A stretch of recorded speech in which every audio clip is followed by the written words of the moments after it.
Good afternoon, everybody, and thank you, Colette. What I'm speaking about today is an initiative between three institutes of technology, IT Carlow, Dundalk Institute of Technology, who are the lead, and DIT, and a project that we're doing with the National Forum for the Enhancement of Teaching and Learning.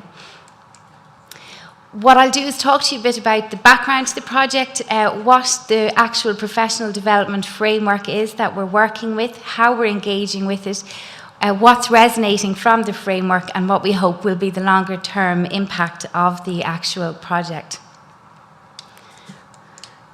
So, some of you may be aware of this, but the National Forum for the Enhancement of Teaching and Learning developed a document which they called our Professional Development Framework for all staff in higher education, and it was very much focused around what are the key competencies that they feel staff in higher education, particularly those who are teaching or who have an front-end engagement with our students and staff, what are the key skills as a workforce that we need in higher education?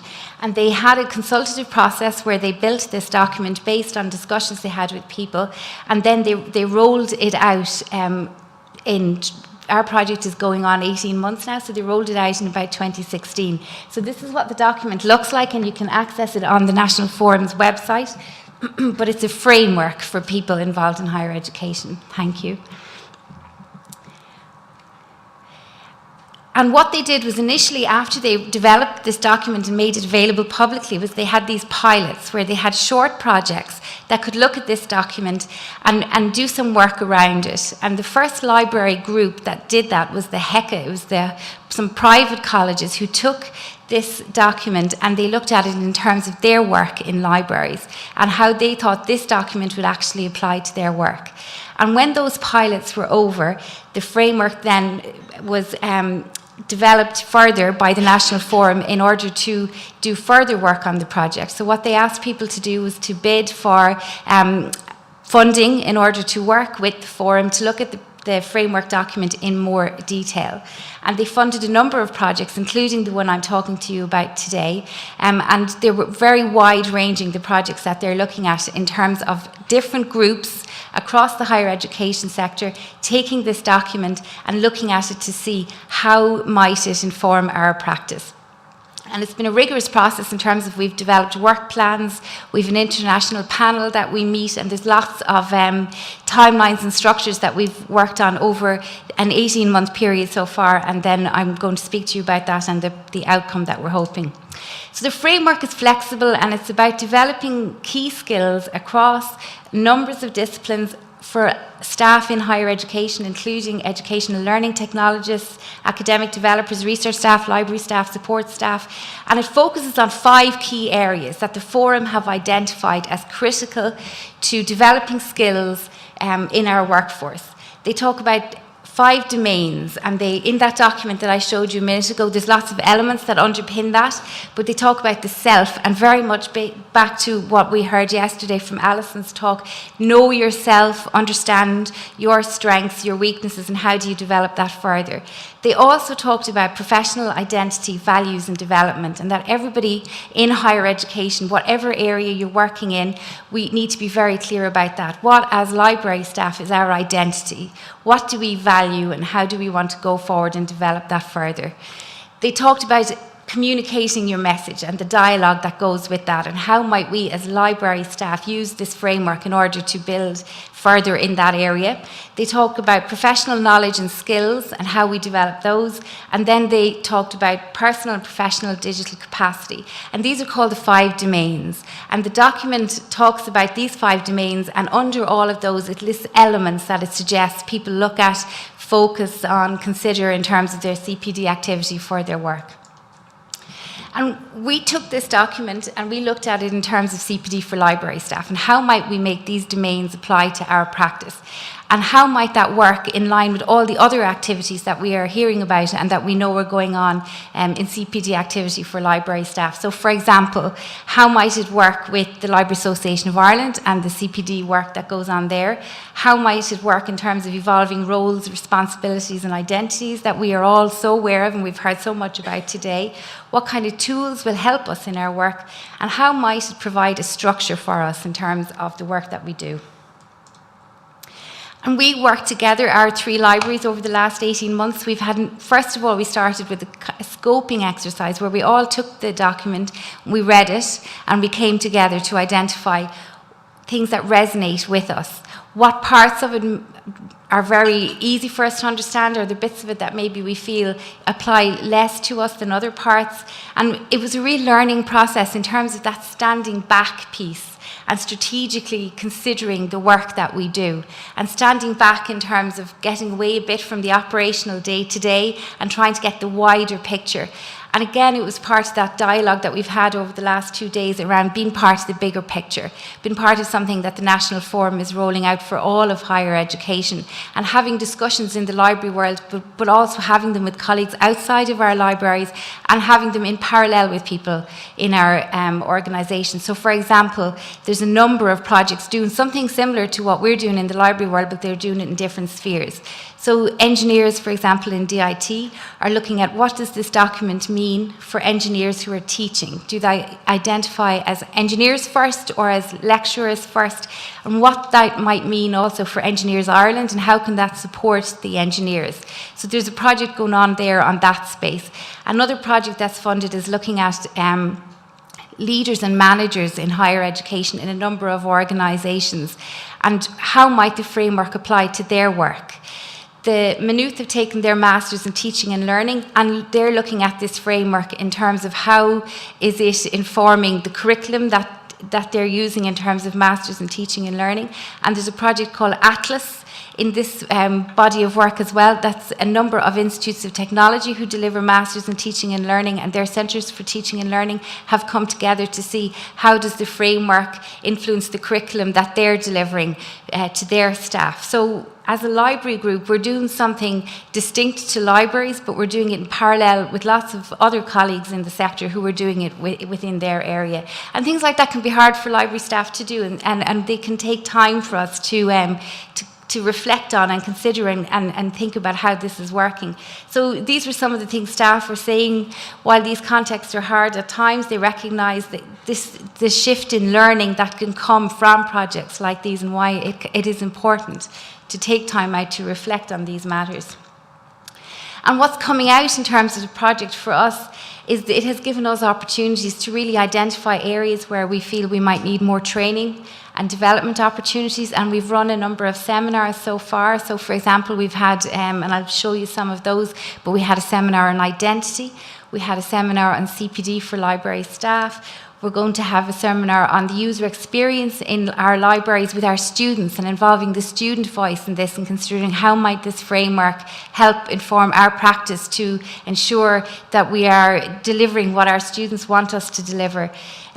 Certainly projects like this in terms of CPD allow us to build capacity and collaborate with our colleagues, which sometimes, as somebody said earlier on, there's great learning in building relationships and in having discussions with people, and that is really true. Sometimes it's the process of learning can be very important, and not just the outcome of the learning, and that's something that's resonating with us. And a lot of what's come across for me in the past couple of days have been messages about being confident. Gráinne was saying yesterday, don't be scared. So things like getting involved in projects like this, where maybe we are looking at some of these issues, help us to consider those issues further, and really, I suppose, fundamentally consider our practice. So a framework like this gives us the opportunity to stand back and consider our practice in the bigger picture that we're working within. And that is actually complex. Libraries are evolving so much. Issues around our identity are evolving all the time. So projects like this has given us the opportunity to consider these things. So some of the things that we're doing, these are some of the events that we've run. Professor Sheila Carroll from the University of Pittsburgh, some of you will know of her work. She's worked with us in terms of things like our libraries developing a teaching philosophy that we can publicly display in our libraries that say this is what we are teaching, this is what we will teach, and this is our understanding of what we are delivering to you in a formal and informal way. We've had Dr. Jenny Moon deliver sessions on reflective practice and library practice, which again is about giving people time to reflect on their work and consider improving and building on our CPD and evolving. Jean McNiff has done a lot of work on action research. So how do you look at work that we do and assess it and revisit it and come back to it? So this project has given us the opportunity to look at these things. And with Helen in Maynooth, Helen Fallon, we're putting together chapters for a book. So we've had some academic writing workshops where we can reflect on the work that we're doing and consider how we're going to build on that with the framework. And we've run a number of seminars about CPD, identity, accreditation and motivation, and those things have been going on as well. It's been really important to us to have the student voice. Our students are so important to us and to the National Forum. So on our steering group, we have some students from the UCD School of Information and Communication Studies. We've one here today with us as well.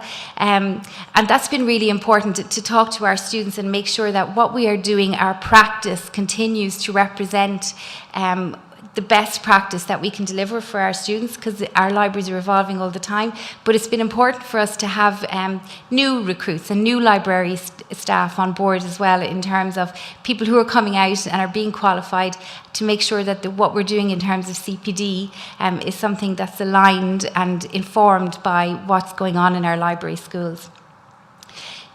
When I say RLO here, testing RLOs, we're developing reusable learning objects, and they're going to be on our website, which I'm going to show you at the end. That's been hosted by the National Forum for the Enhancement of Teaching and Learning, that we hope will help students from UCD, but also staff who are working in libraries around teaching and CPD activity. So for example, an RLO could be, how do you develop a teaching philosophy? What is a teaching philosophy? Why might a teaching philosophy be helpful to me in my work? And those kind of RLOs are going to be something we think will be helpful to people. So to conclude, in terms of impact and sustainability from our project, looking at the framework, things we think are important that we're hoping will leave a sustainable legacy in the future. One of the things we're looking at in DIT is a module for library staff in the Masters in Teaching and Learning. Now, in the Masters for Teaching and Learning, we want to be part of the bigger picture, so we don't want to be, libraries are often criticised for talking among ourselves and not being part of the bigger picture, and this project is very much about us being part of the bigger picture. But it's about the type of teaching sometimes we do in our libraries is different, and in addition to what we do, which is like other teaching that goes on in higher education. So what about, for example, all the informal teaching that goes on, the reference desk, those one-to-one moments that we have with staff and students. So we would like a more formal recognition of that informal learning, so that we can look at ways that can be accredited, or we can be more aware of practice in that regard. We're working on a book that will be available in a number of print copies, but also that we'll have available as an e-book. Michelle's poster and the LAI work that's gone on digital badges, this is something that the National Forum is very interested in, and that's something that we're looking at as well, particularly around things like the associateship and the fellowship with the Library Association of Ireland, and are there ways that we can be building up practice and gathering digital badges in that regard to demonstrate our CPD activity further. New practices in place, such as teaching philosophies and what they are and what they mean to us individually and what they might mean to our libraries. And another initiative that the LAI are interested in looking at with us is around having a teaching and learning group. So within the LAI, the number of subgroups that there are, that we also might have a teaching and learning subgroup that could continue this whole discussion specifically around CPD activity that we all need in higher education, and how can we continue to grow and evolve and develop our practice with CPD resources.